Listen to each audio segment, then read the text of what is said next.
প্রত্যেক সপ্তাহের মতন এ সপ্তাহেও মার্কেট নিয়ে আলোচনা করব।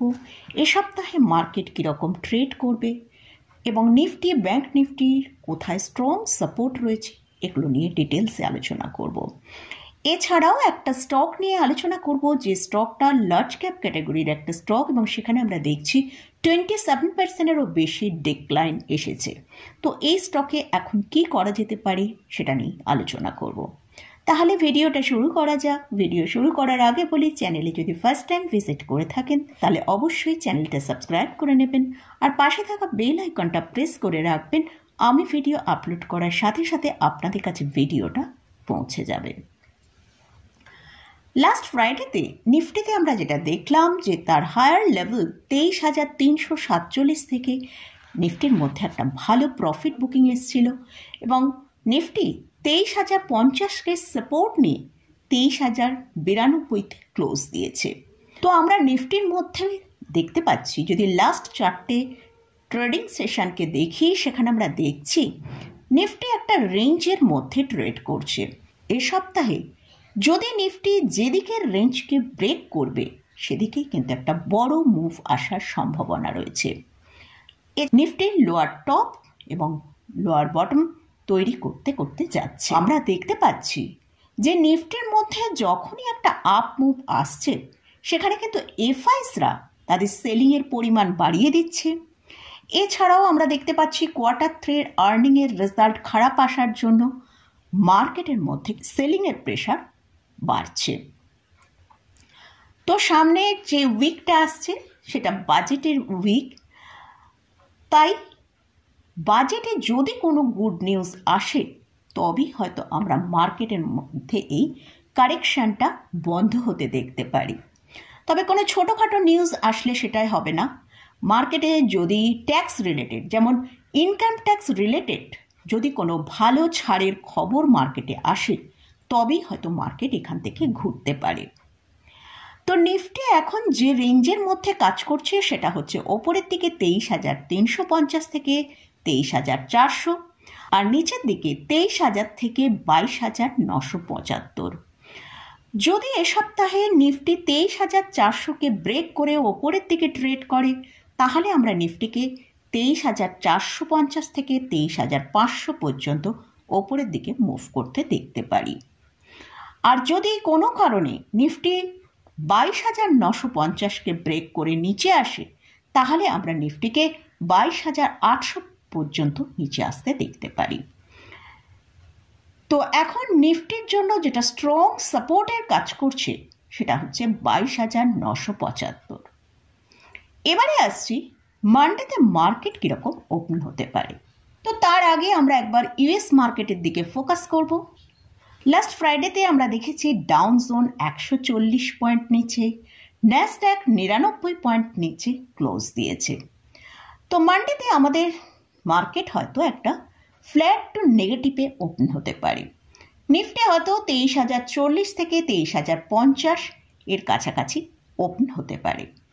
তো নিফটির জন্য এখন যেটা স্ট্রং সাপোর্ট আছে 22,975, যদি এই সাপোর্টটাকে মেনটেন করতে পারে তাহলে হয়তো নিফটিকে আমরা উপরের দিকে মুভ করতে দেখতে পারি, যেটা উপরের দিকে 23,200 থেকে 23,280, 23,300 এই পর্যন্ত একটা আপসাইড নিফটির মধ্যে আসতে পারে।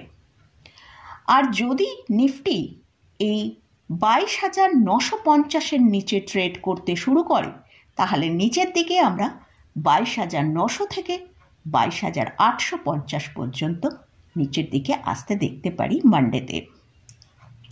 তো এটা গেল নিফটি নিয়ে আলোচনা করলাম। এবারে আসছি bank nifty. Bank nifty last ফ্রাইডেতে 48,367-তে ক্লোজ দিয়েছে। ব্যাংক নিফটির জন্য এখন যেটা স্ট্রং সাপোর্টের কাজ করছে সেটা হচ্ছে 48,000। আমরা লাস্ট কয়েকদিন দেখেছি কিন্তু ব্যাংক নিফটি 48,000 সাপোর্টকে মেনটেন করছে। যদি এই সাপোর্টকে মেনটেন করতে পারে ভালো, আর তা না হলে যদি 48,000কে কোনো কারণে ব্রেক করে নিচের দিকে কিন্তু আমরা এ সপ্তাহে 47,261 পর্যন্ত নিচের দিকে আসতে পারে। আর যদি ব্যাংক নিফটি 48,800 থেকে 48,900 ওপরে ট্রেড করতে থাকে তাহলে কিন্তু ব্যাংক নিফটির মধ্যে আমরা একটা আপসাইড ভালো মুভ দেখতে পারি, যেটা হচ্ছে 49,500 থেকে 49,700 পর্যন্ত একটা ভালো মুভ আসতে পারে। যদি মানডেতে 48,000-এর নিচে না গিয়ে যদি 48,000 একটা ভালো সাপোর্ট নেয়, তাহলে কিন্তু আমরা ব্যাংক নিফটিকে ওপরের দিকে 48,500 থেকে 48,850 পর্যন্ত ওপরের দিকের মুভ দেখতে পেতে পারি। এবারে আসছে যে স্টকটা নিয়ে আলোচনা করছি, যেটা মানে একটা লার্জ ক্যাপ ক্যাটাগরি স্টক এবং সেটা একটা ব্যাংকিং স্টক, এক্সিস ব্যাংক। এই এক্সিস ব্যাংকে আমরা রিসেন্ট দেখেছি যে Q3 রেজাল্ট আসার জন্য সেখানে কিন্তু একটা ভালো সেলিং হয়েছে। তো স্টকটাকে আমরা লাস্ট 15 ডেজ যদি দেখি, সেখানে 11%-এর মতন ডিক্লাইন দেখতে পেয়েছি। আর স্টকটা যদি তার হায়ার লেভেল অর্থাৎ 1300 টাকা তার হায়ার লেভেল তৈরি করেছিল, সেখান থেকে আমরা কিন্তু 27%-এরও বেশি ডিক্লাইন দেখতে পেয়েছি। তো স্টকটার মধ্যে এতটা ডিক্লাইন অলরেডি চলে এসেছে, তো অনেকেই হয়তো ভাবছেন এই জায়গায় সেল করে দেবেন। তবে আমার ভিউ অনুযায়ী স্টকটা যেহেতু অনেকটা সেল অলরেডি মার্কেটে হয়ে গেছে, যদি আপনার পোর্টফোলিও থাকে আর কিছুদিন হোল্ড করুন। স্টকটা যদি ওপরের দিকে একটা মুভ আসে, সেখানে সেল করার চেষ্টা করুন। তো স্টকের জন্য এখন যেটা সাপোর্ট আছে সেটা হচ্ছে 900 থেকে 931 টাকা। তো যদি এই সাপোর্টটা মেনটেন করতে পারে, স্টকটা ওপরের দিকে 1050 থেকে 1100 পর্যন্ত ইমিডিয়েট যেতে পারে। আর এই স্টকটা কিন্তু একটা ভালো ভ্যালুয়েশনে এখন দাঁড়িয়ে আছে। তাই যারা এই স্টকটাকে তাদের লং টার্ম পোর্টফোলিওর জন্য অ্যাড করতে চাইছেন, তারা অবশ্যই কিন্তু এই পজিশনে অ্যাড করতে পারেন। এটা একটা লার্জ ক্যাপ ক্যাটাগরি স্টক, যেহেতু এই স্টকের মার্কেট ক্যাপিটালাইজেশন কিন্তু 2,93,000 করোড়েরও ওপর। তাই এই সব স্টকগুলো এই এতটা যখন ডিক্লাইন আসবে, তখনই আমাদের পোর্টফোলিও অ্যাড করার জন্য কিন্তু বেটার টাইম। তাই এই স্টকে যদি পোর্টফোলিও হোল্ড থাকে, আমার মতে বলে এখন একটু হোল্ড করুন। আর স্টকের এখন কারেন্ট যে পি চলছে সেটা হচ্ছে 10.42 কাছে।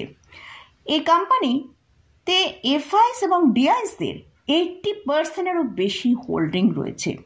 তাই যখনই ব্যাংকিং সিস্টেমের মধ্যে একটা ভালো মুভমেন্ট আসবে, তখন কিন্তু এক্সিস ব্যাংকের মধ্যেও কিন্তু আমরা একটা ভালো এখান থেকে অন্তত 30%-40%-এর মতন লং টার্মে এই স্টকটাকে আপসাইড দেখতে পেতে পারি।